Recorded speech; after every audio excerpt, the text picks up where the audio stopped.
Ever feel like you're, like, talking to a wall, like sending emails into a black hole, you know? Yeah. And, like, trying to connect with new people is just, ugh, Eh, impossible. Yeah, I've been there. It's so frustrating. But what if there was, like, a better way to get your message across, to Mhm. actually connect, even with strangers, through a cold email, you know? We're diving into that today with Passing Notes to Strangers by David Flynn.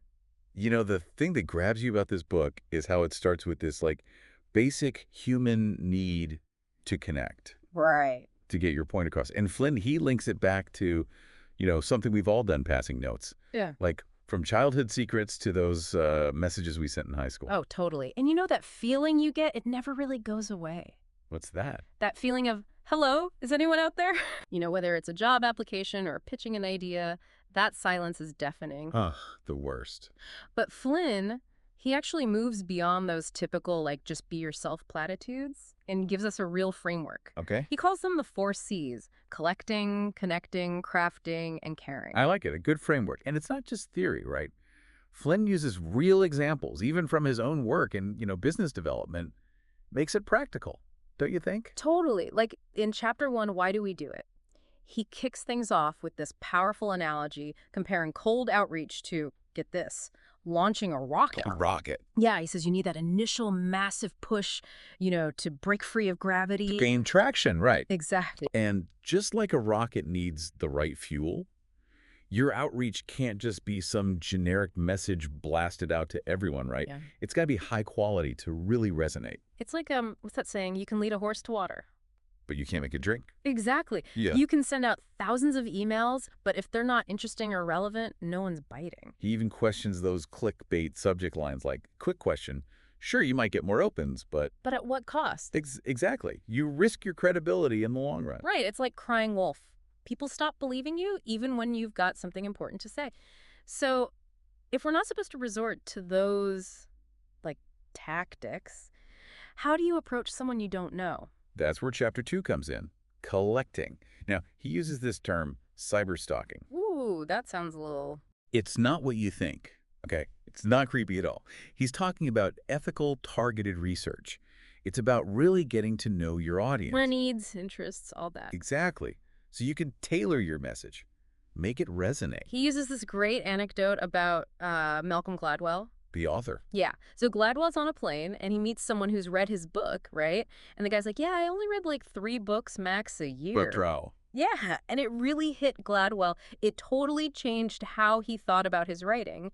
It's about writing for that one person, that guy on the plane with limited time and a ton of demands on his attention. So knowing your audience, really knowing them. Exactly. And Flynn takes it even further with the example of Patagonia's founder. Okay. He didn't start by trying to appeal to everyone, right?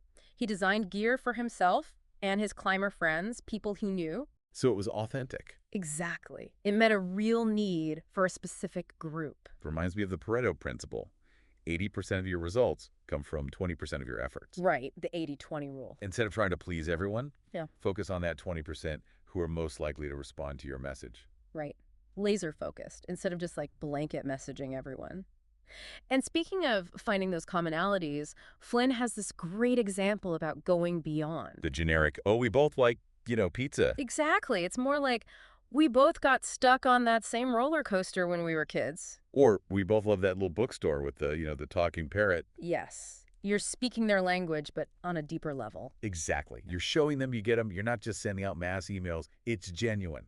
Okay, so we've got the intel, found some common ground. Now what? How do you actually build that connection before you even hit send? Well, chapter 3, connecting. That's where the magic happens. Flynn gives some really good strategies. Like one that stood out to me, engaging with their content online before reaching out. So like comment, share, show interest. Exactly. Without being salesy or pushy, you're putting yourself on their radar, but in a positive way. They're more likely to like recognize your name when you do reach out. Exactly. He also talks about social proof, Mm-hmm. testimonials, those case studies, even how many followers you have. It builds credibility. Exactly. It's like nobody wants to be the first one to jump in the water, but if they see other people trust you... They'll be more likely to jump in too. Okay, so we've gathered the information, we've made a connection. Now what? How do we craft the message itself? Chapter 4, that's where it gets really juicy. He starts with a classic framework, You Yeah. familiar with AIDA? AIDA. Yeah, AIDA. Huh. Attention, interest, desire, action. Right, right. It's like the blueprint for getting your message across. Mm. And Flynn breaks it down like specifically for reaching out to people you don't know. I like that. He even talks about ditching the old elevator pitch. Oh, yeah. Instead of cramming everything into 30 seconds, he suggests sparking curiosity with, get this, elevator questions. Oh, interesting. So instead of info dumping, you're like pulling them in. Exactly. You want to start a conversation, not deliver a monologue. And speaking of psychology, he's got this fascinating idea, the bystander effect. Have you heard of that? Maybe. It rings a bell, but refresh my memory. So it's this weird thing where, like, people are less likely to help someone if there are others around. Really? That doesn't make sense. Why? Researchers think it's because people assume someone else will step in, especially when it's not clear what's happening. Okay, I kind of get it. But how's that relate to, our messages? Well, Flynn says we got to be super clear about what we want, especially with strangers. Right. We can't just assume they'll read our minds or volunteer to help. So instead of a vague, maybe we can chat sometime, it's more like, are you free for a 20-minute call next Tuesday to talk about X? Exactly. Yeah. Spell it out. Make it easy to say yes. He also talks about how you write, like sentence lengths, strong verbs, that kind of thing. It's like writing music, not just words on a page. Right. He even quotes Gary Provost. This sentence has 5 words. Here are 5 more words. 5-word sentences are fine, but several together become monotonous. Okay, yeah, I see what you mean. Keep it interesting. So we've grabbed their attention, they're engaged. Now how do we make them want what we're offering? That's where storytelling comes in. Flynn's a big believer in stories. They make your message memorable, relatable. Facts tell, but stories sell. Right. There you go. Don't just list features and benefits. Tell a story. How did your product or service save the day for someone? Like that example of Henry Ford and the assembly line. Exactly. It's not just cars, it's about innovation and efficiency. And it's a story people never get tired of hearing. Find those stories in your own work. What problems are you solving? What kind of transformations are you making happen? Make it relatable. Make it human. He also talks about using humor, but... Don't force it. Right. It's got to be natural, Yeah. appropriate for the situation. It's like salt. Little goes a long way. Okay, so we've got him hooked with a great story, maybe even a chuckle or two. How do we go from wanting to actually taking action? That's where your call to action comes in. And Flynn is big on this. Yeah? Crystal clear, simple, specific, and safe. No room for, second guessing, huh? Exactly. Instead of let me know, it's would you be free for a quick call Tuesday at 10 a.m. to discuss? Boom. Tell them exactly what you want. Make it a no-brainer to say yes. He even gives an example of a bad email and breaks down how to fix it using, the whole AIDA thing. Oh, cool, like a before and after. Totally. And the difference, it's amazing. The improved version is concise, it's compelling, it speaks directly to what the recipient needs. He also talks about making the recipient feel safe and in control. Oh, absolutely. Because let's face it, people hesitate to commit, right? It's natural. So you have to frame your request in a way that minimizes risk and highlights those benefits. It's like you're not asking them to climb Mount Everest, you're just inviting them on a nice walk with a beautiful view. Love that. So we've covered collecting info, connecting authentically, crafting that compelling message, AIDA, and that clear call to action. What's the final piece? Caring. It seems obvious, but it's often forgotten. You mean following up. But isn't there a fine line between being persistent and being, annoying? That's where the caring comes in. It's not about bombarding them with generic follow-ups. It's showing real interest, adding value, building that relationship. Okay, so how do we do that? How do we follow up without going overboard? Flynn's got some great tactics. One I found really useful, the yes ladder, or it's also called the foot in the door technique. Oh, right. Start small and build up. Exactly. Start with something small, something they're likely to agree to, then gradually, make your way up to bigger requests. It's like when you're a kid asking for something big, you start small, right? Exactly. It's subtle, but it builds momentum. That's clever. He also mentions this, the drive-by mentality, don't just send a message and disappear. The worst. Follow-up should be about nurturing the connection, not just getting what you want. Share interesting news, lend a hand, congratulate them on a win. Those little things, they make a big difference. So it's about genuinely caring about the other person, not just seeing them as, a transaction. Exactly. He also says to avoid phrases like, I just, in your follow-up messages. Why? It can sound self-centered, like you're minimizing your message. Interesting. Never thought about that. And last but not least, he talks about the idol effect.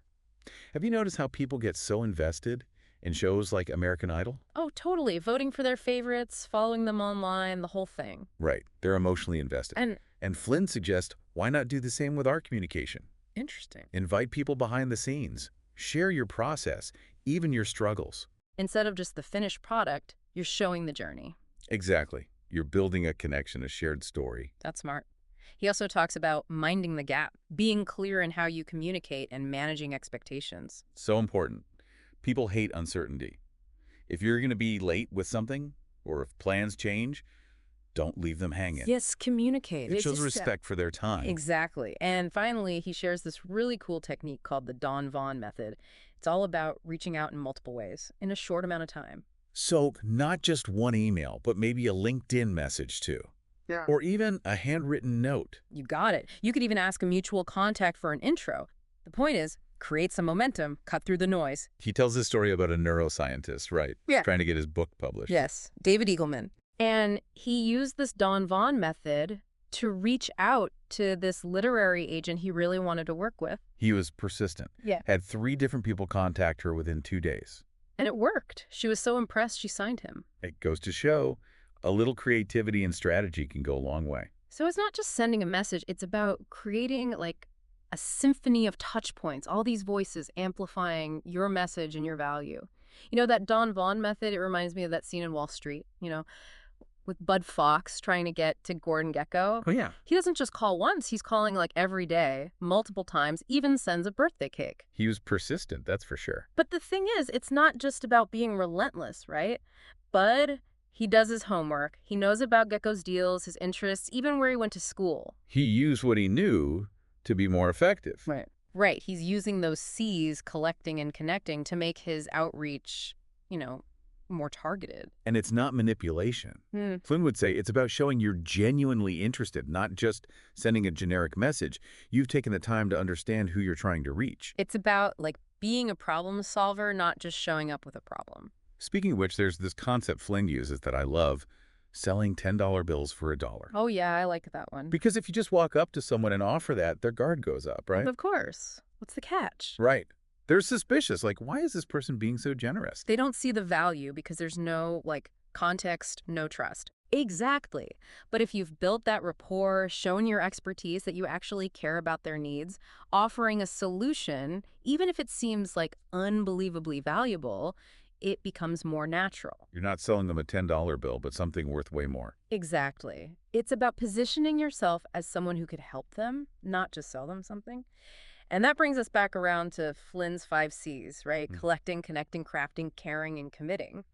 And he's clear, these aren't just separate steps. They build on each other. Right, like a recipe. Can't just leave out a step and expect it to work. You need all the ingredients. And the committing part, that's key. Because you can't just read the book. You got to use it, put it into practice, make those principles a habit. It's about really changing how you think about communication, right? Yeah, instead of how do I get what I want, it becomes how do we both benefit from this? And Flynn, he even has this phrase, supporter of a mission versus mercenary. I love that. It's about approaching these interactions with a real purpose, a desire to, make a difference. Have a positive impact. Exactly, because in a way, aren't we all just passing notes to strangers, hoping to connect, to build something, meaningful? Trying to make something happen. Yeah. And if we understand what we've talked about today, those connections, they can be so much stronger, more real, and so much more rewarding. So as we wrap up, think about the notes you're sending out. Are they clear? Are they interesting? Are they connecting on a human level? Every single interaction, no matter how small, can have a ripple effect. Absolutely. So go out there and connect. We'll see you next time.